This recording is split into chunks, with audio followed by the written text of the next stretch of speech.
Everyone, welcome back to my channel. আমি নেহা আর তোমরা দেখছো নেহা ব্লগ স্টাইল। তো এখন রাত বাজে প্রায় 12টা বাজতে গেছে। আর কালকে হচ্ছে 20 তারিখ, আমার আর শাগনিকের ম্যারেজ অ্যানিভার্সারি, আমাদের ফার্স্ট অ্যানিভার্সারি এটা। তো শাগনিক যেহেতু বাড়িতে নেই, তো ঠিক করেছি ভিডিও কলের মাধ্যমে ওকে জাস্ট একটুখানি সারপ্রাইজ দেবো। তো সেটার জন্যই আমি একটু ডেকোরেশন করেছি এখন। তো চলো তোমাদেরকে সেটা দেখানো যাক। এই যে এই সামান্য একটু ডেকোরেশন করেছি এখানে।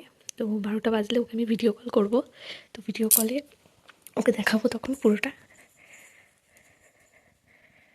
কালকে ইচ্ছা আছে আমরা একটু চাকলা মন্দিরে যাবো, হাবড়ার চাকলা মন্দিরে গিয়ে একটু পুজো দিয়ে আসবো, যেহেতু এটা আমাদের প্রথম অ্যানিভার্সারি। তো সেরকম কোনো কিছু তো সেলিব্রেট করবো না, কারণ ও বাড়িতে নেই তাই।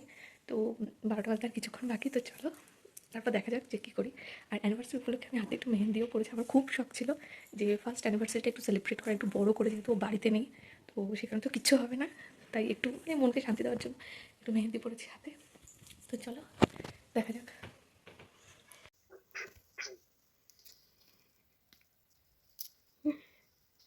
দেখ কেমন লাগলো আমার সারপ্রাইজ, বলো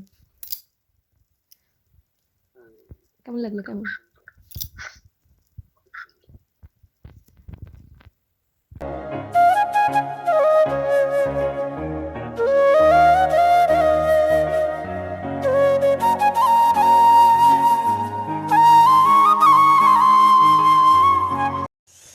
হাই, গুড মর্নিং।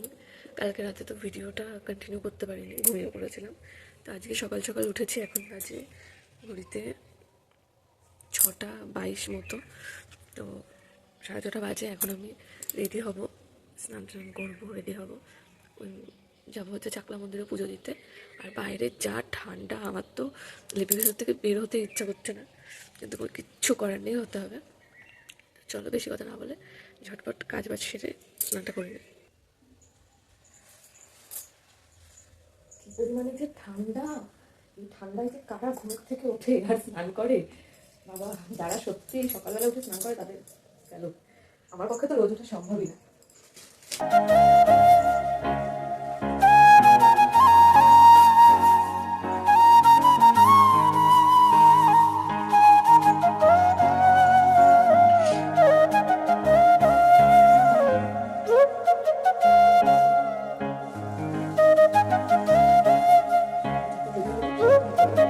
পায়ে আলতা পরা আমার ডান। এবার রেডি হব, কারণ এবার যদি রেডি হবে না হই তাহলে আমার প্রচণ্ড দেরি হয়ে যাবে। আর আজকে আমি পরবো হচ্ছে এই শাড়িটা। আগের দিন যে হাটে গেছিলাম, তাতে এই শাড়িটা আমি কিনে এনেছিলাম। এটা একদম বটল গ্রিন কালারের একটা শাড়ি।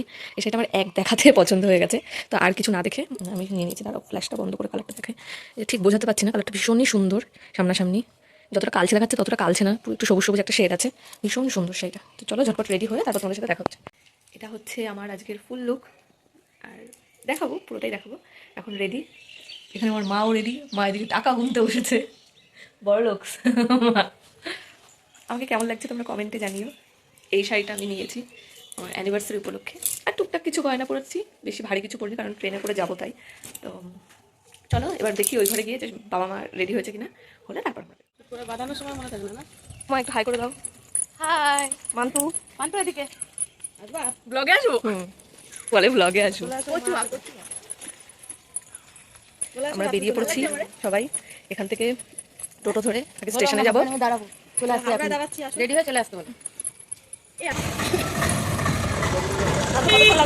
আসতে 1 ঘন্টা অটোতে করে এসে এখন এসে পৌঁছলাম আমরা।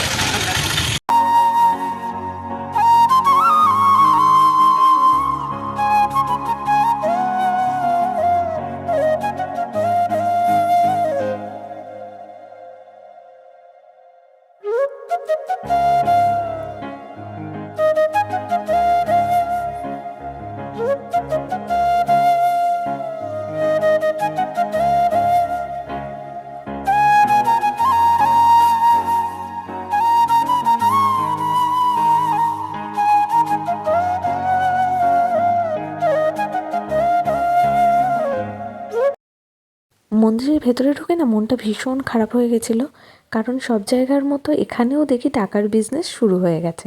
মানে বাবার সামনে বসে পুজো দেওয়ার জন্য নাকি পার হেড 100 টাকা করে টিকিট কাটতে হবে। তো সবার পক্ষে তো ভেতরে টাকা মানে টিকিট কেটে ভেতরে বসে পুজো দেওয়াটা সম্ভব না, কারণ কেউ যদি 10 জন যায় 10 জনের পক্ষে 10 জনের টিকিট কাটাটা সম্ভব হবে না। তো বাইরে তারা একটা ছোট বাবার মূর্তি বসিয়ে সেখানে অঞ্জলি দেওয়ায় সেখানে অনেকেই পুজো দেয়। তো বাবা মা সবাই বলল যে আমাকেই ভেতরে গিয়ে পুজোটা দিতে, কারণ যেহেতু দিনটা আমাদের একটু স্পেশাল আর আমি মনের খুব ইচ্ছা ছিল যে বাবার সামনে বসে একটু পুজো দেব। তো সেই জন্য আমি আর বাইরে অঞ্জলি দিইনি, বাবা মা সবাই তারা বাইরে অঞ্জলি দিয়েছে, বাইরে ছোট ঠাকুরের মূর্তির সামনে।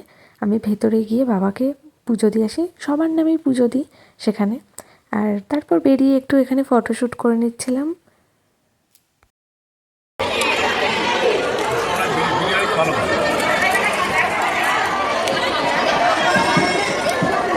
কেমন লাগলো খুব সুন্দর। আগে তো আজকে প্রথম আসলাম।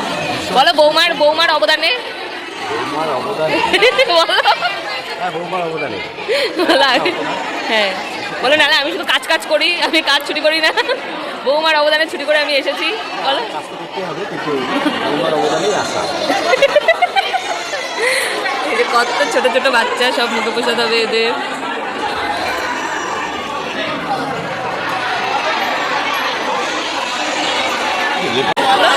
হ্যাঁ কেমন লাগলো?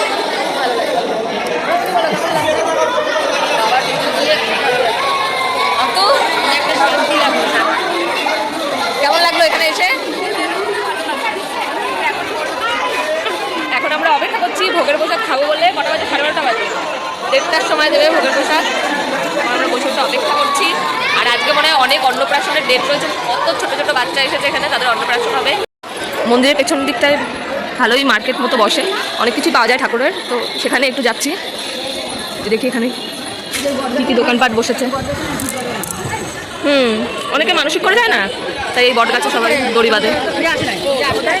কোন দিকটায় যাবা? এদিকটাই চলো।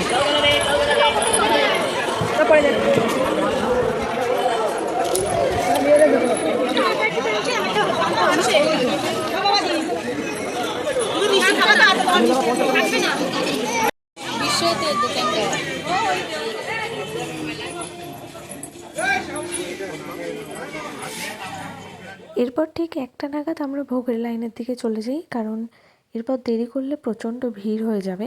আর সেদিন অনেক লোক ছিল, কারণ সেদিন একটা অন্নপ্রাশনের ডেট পড়েছিল, তো প্রচুর বাচ্চাকে সেদিন অন্নপ্রাশন খাওয়াতে নিয়ে গেছিলো, সেজন্য ভিড়টা প্রচণ্ড বেশি ছিল ভেতরে। তো ভেতরে যাওয়ার সঙ্গে সঙ্গে তো আমরা লাইনে বসে পড়ি। আর ভেতরটা ভীষণ পরিষ্কার পরিচ্ছন্নভাবে ছিল, আর আমরাই ছিলাম প্রথম লাইনে। আমরা 40 টাকা দামের ভোগের টিকিটটা কেটেছিলাম।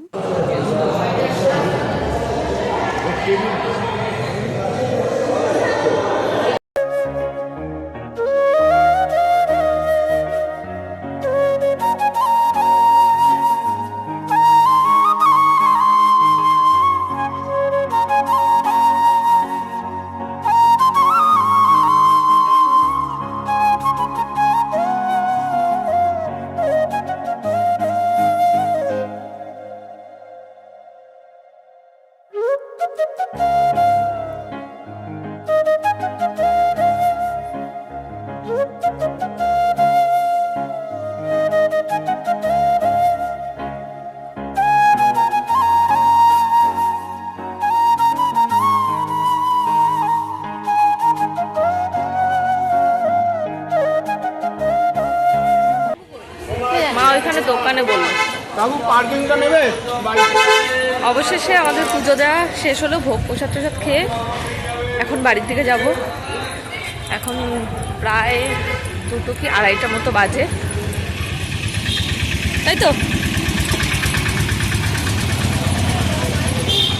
আজকের ভিডিওটা তো এই পর্যন্তই। ভিডিওটা যদি ভালো লেগে থাকে তাহলে অবশ্যই লাইক, কমেন্ট, শেয়ার করো, আর এভাবেই আমার পাশে থেকে আমাকে সাপোর্ট করো।